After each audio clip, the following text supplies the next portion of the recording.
How to use Google Gemini. Now, if you want to use Gemini, which is a language model or the AI model from Google, it's quite simple. There is the Gemini app, or you can go to gemini.google.com on the browser and log into with your Google account. There are two versions. Specifically, I'm going to cover up the free version in this video. Now, if you want to learn about Gemini Advanced, I already have made a dedicated tutorial for that.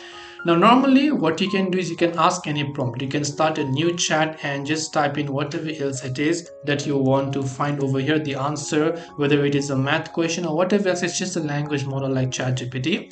One feature, however, that separates me, Gemini, from ChatGPT is that even on the free version, Gemini will let you analyze the images. So you can choose to click on the upload image button. You can upload any image right here and simply ask it to analyze what the image is about, right? And normally it is able to do that even on the free version, though the accuracy is not that much as compared to ChatGPT. But ChatGPT will ask you to pay if you want to upload images. However, to obviously generate images, you will need to have Gemini Advanced, which you can find here. You can delete the old prompts whenever you select this, and by just clicking the delete option, you'll be able to delete all of the old prompts.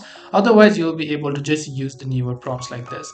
So I hope this video helped you. If you have any questions, feel free to leave them down. Thank you for watching and see you soon in the next video.